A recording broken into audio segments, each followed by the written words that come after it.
What's up? Welcome everyone to our official education channel. Education is the power for students and all people. दोस्तों मैं नूर आलम और आज सभी को मैं आज क्लास 12th का जो हमारा एक टॉपिक है यूएनओ यूनाइटेड नेशंस ऑर्गेनाइजेशन, इसके बारे में बताने वाला हूँ कि यूएनओ क्या है और यूएनओ के ऑर्गन्स के बारे में भी हम जानेंगे और उसके साथ ही साथ वीटो पावर क्या है और यूएनओ में कितने लैंग्वेजेस बोले जाते हैं। इन सभी के बारे में हम इस आज की वीडियो में पूरे यूएनओ को जानेंगे। तो दोस्तों आप हमारे वीडियो को बिना स्किप किए हुए अंत तक देखें ताकि हमारे वीडियो में आपको किसी भी प्रकार की कोई भी समस्या ना हो।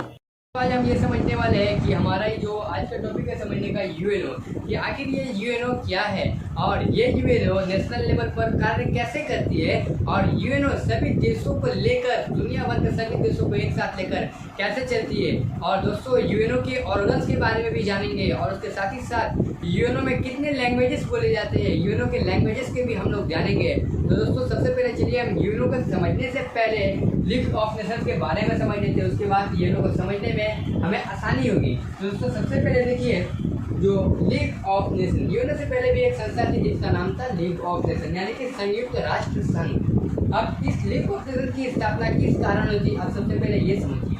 तो दोस्तों देखिए संयुक्त राष्ट्र संघ की स्थापना इस कारण की गई, जिसका मुख्य कारण ये था कि जब हमारा फर्स्ट वर्ल्ड वार 1914 से लेकर 1918 ईस्वी के बीच स्टार्ट हो गया था, तो ये फर्स्ट वर्ल्ड वार के बाद यानी कि पहला जो विश्व युद्ध हुआ था उसके बाद में देखा गया कि पूरे दुनिया फर्स्ट वर्ल्ड वार में तो पूरी दुनिया लड़ी थी, लेकिन उसके साथ ही साथ पूरी दुनिया की बहुत सारे कुछ ऐसे देश थे जो जिनकी आर्थिक स्थिति, सामाजिक स्थिति, प्राकृतिक स्थिति यानी कि वो देश इकोनॉमिकली, सोशली, कल्चरली पिछड़े हुए थे, यानी कि वो लोग बहुत ही पिछड़ गए थे अन्य देशों के मुकाबले में। तो दोस्तों देखिए और जो देश इकोनॉमिकली, सोशली, कल्चरली पिछड़े हुए थे उन सभी को एक लेवल पर लाने के लिए लीग ऑफ नेशंस की स्थापना की गई थी। और इसका दूसरा रीजन ये था लीग ऑफ नेशन यानी कि संयुक्त राष्ट्र संघ की स्थापना करने का, कि संयुक्त राष्ट्र करने का दूसरा रीजन, मुख्य रीजन ये था कि सेकेंड वर्ल्ड वार ना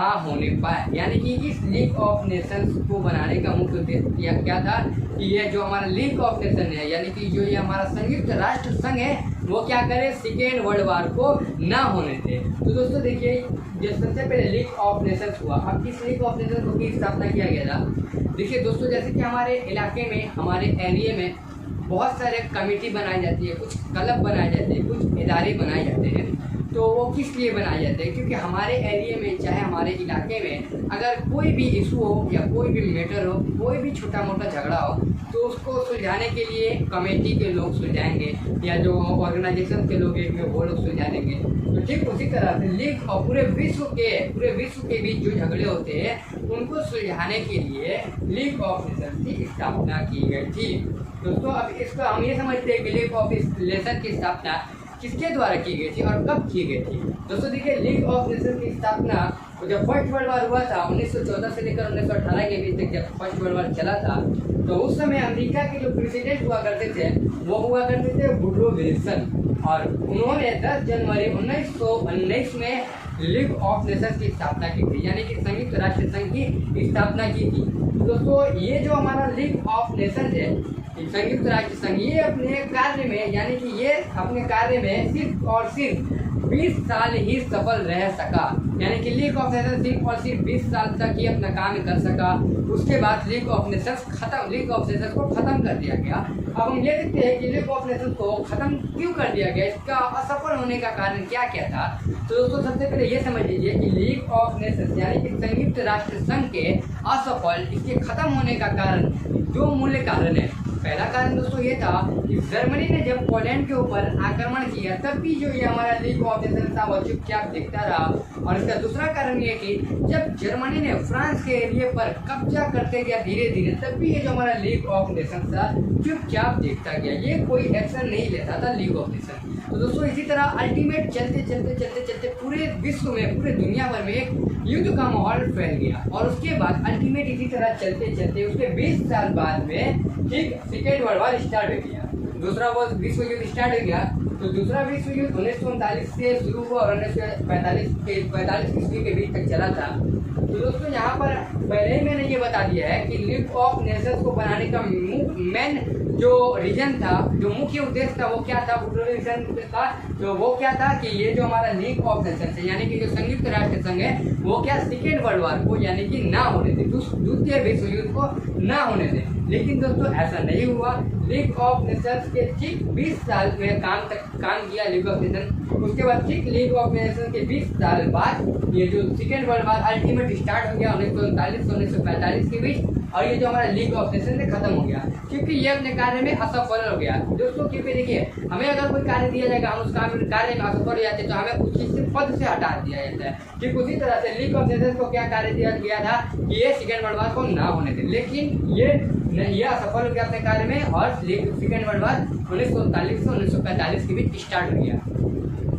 अब दोस्तों देखिए यहाँ पर, अब यहाँ तो हम लोग समझ गए पहला जो हमारा इंटरनेशनल ऑर्गेनाइजेशन था यानी कि पहला जो एक अंतर्राष्ट्रीय संस्था था उसके बारे में हम लोग समझ गए, संयुक्त राष्ट्र संघ के बारे में। अब हम चलते यूएनओ की तरफ कि यूएनओ क्या है और यूएनओ कैसे कैसे कार्य करता है, यूएनओ को किस लिए बनाया गया। तो दोस्तों देखिए यहाँ पर तो सेकेंड वर्ल्ड वॉर जब हो गया तो उसके अब इस सेकेंड वर्ल्ड वॉर जब हो गया तो इस सेकेंड वर्ल्ड वॉर के बाद में जब उस सेकेंड वर्ल्ड वॉर जब 1939-1945 ईस्वी के बीच चला था तो उस समय जो अमेरिका के प्रेसिडेंट हुआ करते थे वो हुआ करते थे रूसवेल्ट। उस समय अमेरिका के प्रेसिडेंट रूसवेल्ट हुआ करते थे और रूसवेल्ट और उस समय ब्रिटिश के प्राइम मिनिस्टर चर्चिल हुआ करते थे। ब्रिटिश के प्राइम मिनिस्टर और अमेरिका के जो यूएसओ के जो प्रेसिडेंट थे यानी कि रूसवेल्ट और चर्चिल ने, इन दोनों ने मिलकर ये समझौता किया, ये आपसी में बात किया, ये मीटिंग की कि क्या अगर हम लोग देखिए अगर हम लोग इसी तरह चलने देंगे तो पूरा जो हमारा दुनिया है वो बर्बाद हो जाएगा। क्योंकि इसी तरह अगर विश्व युद्ध चलता रहेगा तो हम अपने देश का जो सामान है वो दूसरे देश तक नहीं बेच पाएंगे, ट्रेड एंड कॉमर्स क्या हो जाएगा, रुक जाएगा। इस तरह सभी देशों की आर्थिक स्थिति, सामाजिक स्थिति और प्राकृतिक स्थिति खत्म हो जाएगी। तो दोस्तों अब इन दोनों ने, रूसवेल्ट और चर्चिल ने आपस में मीटिंग किया, सलाह की। उसके बाद में रूसवेल्ट और चर्चिल ने यह निर्णय लिया क्यों ना हम एक ऐसी संस्था फिर से बना दे, एक ऐसी संस्था का निर्माण कर दे कि जो संस्था अब थर्ड वर्ल्ड वॉर को ना होने दे, यानी कि अब जो ऐसी संस्था बना दे जो कि हमारा तीसरा जो विश्व युद्ध है उसको होने से रोके। तो दोस्तों रूसवेल्ट और चर्चिल इन दोनों ने मिलकर सन 24 अक्टूबर 1945 इन दोनों ने मिलकर 24 अक्टूबर 1945 ईस्वी को एक संस्था की स्थापना की जिसका नाम था यूनाइटेड नेशंस ऑर्गेनाइजेशन। जिसका नाम क्या था दोस्तों, यूनाइटेड नेशंस ऑर्गेनाइजेशन, जिसे हम और आप शॉर्ट फॉर्म में यूएनओ के नाम से जानते हैं। तो दोस्तों रूसवेल्ट और चर्चिल ने तो थर्ड वर्ल्ड वॉर को रोकने के लिए एक यूएनओ की स्थापना कर दी, यूनाइटेड नेशंस ऑर्गेनाइजेशन की संस्था की स्थापना कर दी। देखिए दोस्तों आज तक तो अभी तक तो 73 या 74 साल के समथिंग कुछ हो गए लगभग, लेकिन अब तक तो तीसरा विश्व युद्ध नहीं हुआ है और ये हमारा जो यूएनओ है वो अपने कार्य में सफल रहा है। तो दोस्तों अब ये देखना है कि कितने दिन तक ये जो हमारा यूएनओ है कितने दिन तक अपने कार्य में सफल रहता है। दोस्तों अब इसके बाद हम यूएनओ के परिभाषा को समझते हैं। दोस्तों देखिए यूएनओ के जो डिफिनेशन है, डिफिनेशन ऑफ यूएनओ के बारे में जानते हैं। तो यूएनओ का सबसे सरल परिभाषा है कि यूएनओ एक अंतर्राष्ट्रीय संस्था है। जैसे कि दोस्तों मैंने पहले ही बता दिया कि ये जो हमारे एरिया के कुछ ऑर्गेनाइजेशन नहीं है, ये नेशनल लेवल के ऑर्गेनाइजेशन नहीं, ये क्या है, इंटरनेशनल का मतलब अंतर्राष्ट्रीय। ये जो हमारा जितने भी ये संस्था है, यूएनओ हुए चाहे लीग ऑफ नेशंस हुए, ये दोनों संस्थाएं कौन सी संस्था थी, इंटरनेशनल ऑर्गेनाइजेशन थी, यानी कि अंतर्राष्ट्रीय संस्थाएं थी। तो ठीक उसी प्रकार से यूएनओ क्या है, हमारी अंतर्राष्ट्रीय संस्था है, इंटरनेशनल ऑर्गेनाइजेशन है। इसकी स्थापना कब की गई थी, तो इसकी स्थापना 24 अक्टूबर 1945 ईस्वी में की गई थी। अब हम ये देखते हैं कि इसकी यूएनओ की स्थापना किस शहर में हुई थी। दोस्तों यूएनओ की स्थापना अमेरिका के सैन फ्रांसिस्को नामक शहर में हुई थी। दोस्तों क्योंकि देखिए अमेरिका के प्रेसिडेंट हुआ करते थे उस समय रूसवेल्ट और चर्चिल, इन दोनों ने मिलकर फैसला किया था कि हम क्यों ना जो लीग ऑफ नेशंस है, इसी लीग ऑफ नेशंस में कुछ ऐसे नियम कानून को बना दे, कुछ उसमें सुधार कर एक नया संस्था को बनाए जो संस्था हमारे तीसरे विश्व युद्ध को, थर्ड वर्ल्ड वॉर को होने से रोके। अभी तक तो रोकी है, ठीक है दोस्तों। अब इसके बाद में यहाँ तक तो हम लोगों ने समझ लिया। अब यहाँ पर जो समझ लिया यूएनओ क्या है। यूएनओ की स्थापना 24 अक्टूबर 1945 ईस्वी में अमेरिका के सैन फ्रांसिस्को शहर में जो अमेरिका के प्रेसिडेंट रूसवेल्ट और ब्रिटिश प्राइम मिनिस्टर चर्चिल के द्वारा की गई थी। अब दोस्तों यहाँ पर हम देखते हैं जब भी एक और चीज़ है जब भी हम आईआर यानी कि जब भी हम लोग इंटरनेशनल रिलेशन में देखते हैं, इंटरनेशनल रिलेशंस का मतलब क्या होगा दोस्तों? इंटरनेशनल रिलेशन का मतलब होता है दोस्तों अंतर्राष्ट्रीय लेन देन। अंतर्राष्ट्रीय लेन देन इंटरनेशनल रिलेशन में देखा जाता है। जितनी भी संस्थाएं होती हैं जैसे कि WTO यानी कि वर्ल्ड ट्रेड ऑर्गेनाइजेशन, और WHO वर्ल्ड हेल्थ ऑर्गेनाइजेशन यानी कि विश्व व्यवसाय संस्था हुआ, और जैसे कि WHO वर्ल्ड हेल्थ ऑर्गेनाइजेशन हो गए। तो दोस्तों ये सब भी जितने इंटरनेशनल ऑर्गेनाइजेशन है, इंटरनेशनल लेवल पर जितने भी संस्था है, तो इंटरनेशनल रिलेशन पे ये जितनी भी संस्था होते हैं, तो देखा ये जाता है कि जितने भी संस्था दोस्तों जिनका फर्स्ट वर्ड W से स्टार्ट होता है और जिनका आखिरी वर्ड O पर खत्म होता है। दोस्तों मैंने क्या बोला? मैंने ये कहा कि जितने भी इंटरनेशनल रिलेशन में जो भी संस्था होते हैं जिनका पहला वर्ड W पर स्टार्ट होता है और जिनका आखिरी वर्ड O पर खत्म होता है, वो 100% तो नहीं, लेकिन वो 100 में से 90% उनका जो हेडक्वार्टर होता है वो जेनेवा में ही पाया जाता है।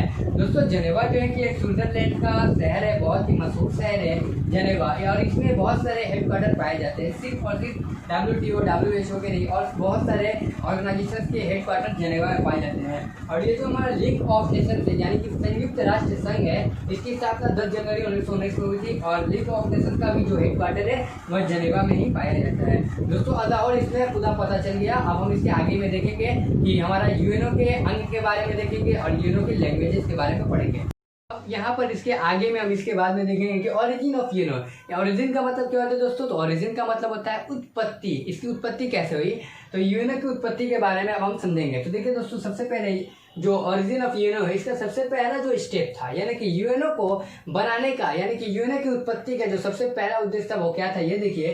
पहला स्टेप उसका जो था, पहला जो उसका कदम था यूएनओ को बनाने के लिए, तो वो था अमेरिकन प्रेसिडेंट, यानी कि अमेरिका के जो प्रेसिडेंट हुआ करते थे रूजवेल्ट, और जो ब्रिटिश के प्राइम मिनिस्टर हुआ करते थे चर्चिल। इन दोनों ने, रूजवेल्ट और चर्चिल, इन दोनों ने मिलकर 1941 ईस्वी में, यानी कि दोस्तों जब हमारा जो है कि सेकेंड वर्ल्ड वार 1939 से 1945 ईस्वी के बीच अभी लगातार वर्ल्ड वार जो है कि वह चल रहा था। वर्ल्ड वार पूरी तरह से समाप्त नहीं हुआ था। वर्ल्ड वार के चलने के बीच में ही 1941 में अमेरिका के जो प्रेसिडेंट थे रूजवेल्ट और ब्रिटिश प्राइम मिनिस्टर चर्चिल, इन दोनों ने क्या किया, अब इन दोनों ने अटलांटिक ओशियन दोस्तों को, जैसे कि पूरे दुनिया में 3 बड़े बड़े महासागर है, 3 बड़े बड़े ओशियन है, तो जिसमें से एक ओशियन का नाम है अटलांटिक ओशियन।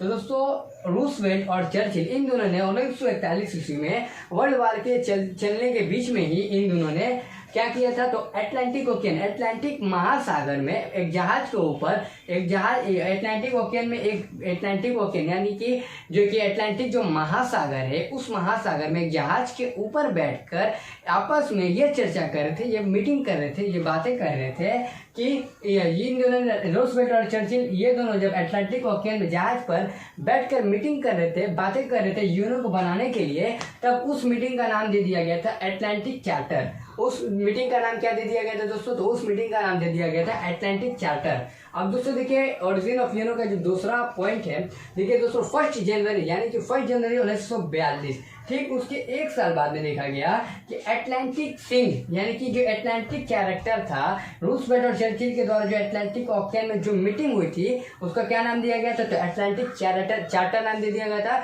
और उसके 1 साल बाद देखा गया 1 जनवरी 1942 में अटलांटिक चार्टर यानी कि जो हमारा ये अटलांटिक चार्टर है, इसको क्या सिंग का मतलब क्या होता है दोस्तों? हस्ताक्षर करना, उसको सिग्नेचर करना, और उसके साथ ही साथ इन्फोर्स का मतलब दोस्तों क्या होता है? इन्फोर्स का मतलब होता है कि लागू करना को कहते हैं इन्फोर्स। तो दोस्तों देखिए जो हमारा अटलांटिक चार्टर था, इसको सिंग किया गया और इसको इन्फोर्स किया गया, किस देश में इसको इन्फोर्स किया गया, तो देखिए दोस्तों, और इसको किन किन कंट्री के द्वारा मिलकर इसको इस अटलांटिक चार्टर को सिग्नेचर किया गया। देखिए दोस्तों यहाँ पर बाय 26 कंट्रीज यानी कि अटलांटिक चार्टर को बाय 26 कंट्रीज यानी कि 26 देशों के द्वारा साइन किया गया। और उसके बाद अब हम यहाँ पर ये देखेंगे कि अटलांटिक चार्टर को इन्फोर्स यानी कि लागू किस देश में किया गया था, तो यूएस कैपिटल वाशिंगटन यानी कि अमेरिका का एक शहर, एक राजधानी है जिसका नाम क्या है, वाशिंगटन। अमेरिका के राजधानी वाशिंगटन में जो कि हमारा अटलांटिक चार्टर को सिंड किया गया था, लागू किया गया था। इसलिए इस लागू करने की प्रतिक्रिया को वाशिंग प्रोक्लेम का नाम दे दिया गया था। प्रोक्लेम के नाम होता है दोस्तों घोषणा करना। अब दोस्तों उसके बाद हम देखते हैं दूसरा ओरिजिन ऑफ यूनियन का पॉइंट है 1943 यानी कि 1943 में देखा गया। उसके ठीक एक साल बाद में देखा गया इन मॉस्को यानी कि मॉस्को में देखा गया। मॉस्को एक शहर है, दुनिया का एक देश है। मॉस्को में यह देखा गया कि 4 बिग पावर कंट्रीज यानी कि 4 बहुत ही शक्तिशाली देश। वो कौन कौन से देश है, 4 बिग पावर कंट्रीज देश? तो दोस्तों देखिए, पहला है यूएसए यानी कि अमेरिका, दूसरा है यूके यानी कि ब्रिटेन, तीसरा है यूएसएसआर यानी कि रशिया, और चौथा है दोस्तों पीआरसी यानी कि चाइना। दोस्तों यहाँ पर 4 देशों ने यानी कि 4 बिग पावर कंट्रीज, मैंने पहले ही कहा था 4 बिग पावर कंट्रीज कौन कौन से, अमेरिका, ब्रिटेन, रशिया, चाइना। अब इन दोनों ने जब मिलकर क्या मीटिंग किया, किस बारे में बात की थी, इन 4 देशों ने मिलकर जो मीटिंग की थी, जो बात की थी यूएनओ को बनाने के लिए, तो उस मीटिंग को, उस प्रतिक्रिया को मॉस्को डिक्लेरेशन का नाम दे दिया गया था। क्योंकि दोस्तों ये जो मीटिंग हुई थी वो मॉस्को में हुई थी, इसीलिए इस मीटिंग का नाम मॉस्को डिक्लेरेशन दे दिया गया था। दोस्तों अब उसके बाद ओरिजिन ऑफ यूएनओ का जो थर्ड पॉइंट है उसको हम देखते हैं। दोस्तों देखिए, थर्ड पॉइंट है 1944 यानी कि आफ्टर 1 ईयर यानी कि 1 साल के बाद 1944 ईस्वी में ये देखा गया कि डम्बर्टन ऑक्स कॉन्फ्रेंस। दोस्तों देखिए, जैसे कि मॉस्को भी एक दुनिया में देश है, उसी तरह ठीक जो है कि डम्बर्टन भी एक दुनिया में जगह है, एक देश है। तो डम्बर्टन ऑक्स कॉन्फ्रेंस, इस डम्बर्टन देश में एक कॉन्फ्रेंस किया गया था यानी कि एक मीटिंग की गई थी। उस मीटिंग का नाम, उस बैठक का नाम क्या था, डम्बर्टन ऑक्स कॉन्फ्रेंस। अब आप बताइए इस मीटिंग का नाम डम्बर्टन ऑक्स कॉन्फ्रेंस ही क्यों पड़ा, कुछ और क्यों नहीं पड़ा? तो दोस्तों इसका एक रीजन है कि क्योंकि ये जो मीटिंग हुई थी ये किस देश में हुई थी, तो ये मीटिंग हुई थी डम्बर्टन देश में, इसीलिए इस मीटिंग का नाम था डम्बर्टन ऑक्स कॉन्फ्रेंस। तो दोस्तों देखिए, इस मीटिंग में हम देखते हैं कि कौन कौन से देश ने मिलकर इस मीटिंग में किस चीज के बारे में चर्चा की थी।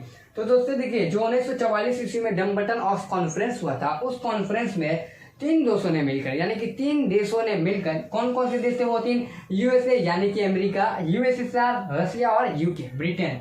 अमेरिका, रशिया और ब्रिटेन ने मिलकर, इन तीनों देशों ने मिलकर यूएनओ के यानी कि यूनाइटेड नेशंस ऑर्गेनाइजेशन के, हमारे अंतर्राष्ट्रीय संस्था के अब तीन तत्वों के बारे में चर्चा किया था, 3 अंगों के बारे में बात किया गया था कि पर्पस। दोस्तों पर्पस का मतलब होता है कि इसका उद्देश्य क्या होगा। अब उसके बाद दोस्तों प्रिंसिपल यानी कि हमारा जो यूएनओ है, इस यूएनओ का जो है कि प्रिंसिपल, इसका सिद्धांत कौन कौन से होंगे। अब दोस्तों उसके बाद है रिस्पॉन्सिबिलिटी यानी कि इतना बड़ा ये जो यूएनओ है, इस यूएनओ का जिम्मेदारी कौन होगा, इसका रिस्पॉन्सिबिलिटी, इसको इतनी बड़ी यूएनओ का जिम्मेदार कौन होगा, इसकी जिम्मेदारी कौन लेगा।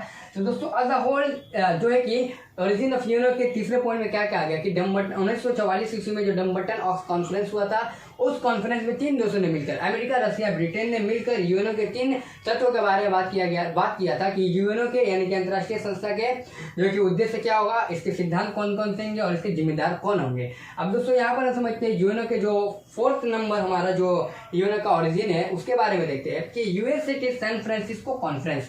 यानी कि दोस्तों मैंने पहले ही बता दिया है कि इसके पहले में जब हम लोग ओरिजिन पर यूएनओ का परिभाषा पढ़े थे, तो हम लोग, मैंने क्या बताया था कि यूएनओ की स्थापना किस शहर में हुई थी, तो यूएनओ की स्थापना अमेरिका के सैन फ्रांसिस्को नामक शहर में हुई थी। तो ठीक उसी प्रकार से अमेरिका का जो सिटी है, जो शहर है यूएस का, उसमें क्या हुआ था, जो अमेरिका के शहर है सैन फ्रांसिस्को, उस सैन फ्रांसिस्को शहर में भी एक क्या किया गया था, एक मीटिंग किया गया था, एक बैठक की गई थी। उस बैठक में देखिए दोस्तों क्या हुआ था, उस बैठक में 51 कंट्रीज मेड यूएनओ इन 24 अक्टूबर 1945 नाउ 193 कंट्रीज। यानी कि दोस्तों देखिए यूएस में अमेरिका के जो सैन फ्रांसिस्को शहर में जो मीटिंग की गई थी, जो कॉन्फ्रेंस किया गया था, उस कॉन्फ्रेंस में 51 कंट्रीज यानी कि 51 देशों ने मिलकर, कुल 51 देशों ने मिलकर यूएनओ की स्थापना की थी। यूएनओ की स्थापना कितने देशों ने मिलकर की थी और कहाँ की थी, ये भी हमारा एक सवाल, क्वेश्चन बन सकता है। तो दोस्तों इसका आंसर क्या होगा, यूएनओ की स्थापना 51 देशों ने मिलकर की थी और यूएनओ की स्थापना अमेरिका के सैन फ्रांसिस्को नामक शहर में 51 देशों ने मिलकर 24 अक्टूबर 1945 ईस्वी में की थी। दोस्तों आज अभी प्रेजेंट समय में देखा जाता है कि नाउ 193 कंट्रीज यानी कि यूएनओ के कुल 193 देश, 193 कंट्रीज मेंबर्स ऑफ यूएनओ है। दोस्तों अब इसके बारे में हम जो है कि यूएनओ के ऑर्गन के बारे में पढ़ेंगे कि यूएनओ के ऑर्गन कौन कौन से होते हैं, और उसके बारे में लैंग्वेजेस के बारे में पढ़ेंगे इसके आगे वीडियो में। तो दोस्तों यहाँ तक हम लोगों ने एज होल क्या समझा, एज होल उसके बारे में दोस्तों हम लोगों ने पूरे समझ लिया कि यूएनओ के 4 ओरिजिन थे। पहला क्या था, पहला था रूजवेल्ट और चर्चिल ने मिलकर जो अटलांटिक ओशियन में जो बैठक की थी, जो मीटिंग की थी, उसका नाम दे दिया गया था अटलांटिक चैरेक्टर। और इस अटलांटिक चैरेक्टर को जो है कि 1942 ईस्वी में साइन किया गया था, इन्फोर्स किया गया था 26 देशों के द्वारा इन्फोर्स किया गया था अटलांटिक चैरेक्टर को, और अमेरिका के वाशिंगटन राजधानी में इसको अटलांटिक चैरेक्टर को लागू किया गया था, और इसीलिए इसका नाम दे दिया गया था वाशिंग प्रोक्लेमेशन। अब इसके बाद में 1943 में क्या किया गया था, मॉस्को में जो कॉन्फ्रेंस हुआ था उसमें 4 बिग पावर कंट्रीज जो थे अमेरिका, ब्रिटेन, रसिया और चाइना, इन चारों ने मिलकर क्या किया था, इन चारों ने मिलकर जो बैठक की थी, जो मीटिंग की थी, उसका नाम दे दिया गया था मॉस्को डिक्लेरेशन। उसके बाद 1944 में डम्बर्टन ऑफ कॉन्फ्रेंस जो किया गया था, डम्बर्टन में जो कॉन्फ्रेंस किया गया था उसमें 3 देशों ने मिलकर, अमेरिका, रसिया और ब्रिटेन ने मिलकर यूएनओ के उद्देश्य के बारे में, उद्देश्य और इसका पर्पस कौन कौन से, उसके इसका जो है कि उद्देश्य क्या होगा, उसके जिम्मेदार कौन कौन होंगे, इसके बारे में बात किया गया था। उसके बाद याल्टा कॉन्फ्रेंस जो हुआ था, इसके अंदर में अबाउट याल्टा जो कॉन्फ्रेंस हुआ था उसमें डिस्कशन अबाउट, यानी कि याल्टा कॉन्फ्रेंस में किस किस तत्वों के बारे में बात किया गया था यूएनओ के। तो याल्टा कॉन्फ्रेंस में यूएनओ के 2 ऑर्गन के बारे में बात किया गया था। पहला ऑर्गन कौन सा है, तो दोस्तों पहला ऑर्गन है एससी यानी कि सिक्योरिटी काउंसिल, सुरक्षा परिषद, और दूसरा टीएससी यानी कि ट्रस्टरशिप काउंसिल यानी कि न्यास परिषद। तो दोस्तों लास्ट में क्या हुआ, अमेरिका के जो राजधानी, अमेरिका का जो शहर था सैन फ्रांसिस्को, उसमें 51 देशों ने मिलकर यूएनओ की स्थापना की थी 24 अक्टूबर 1945 ईस्वी में, और आज जो है कि यूएनओ के 193 मेंबर्स है।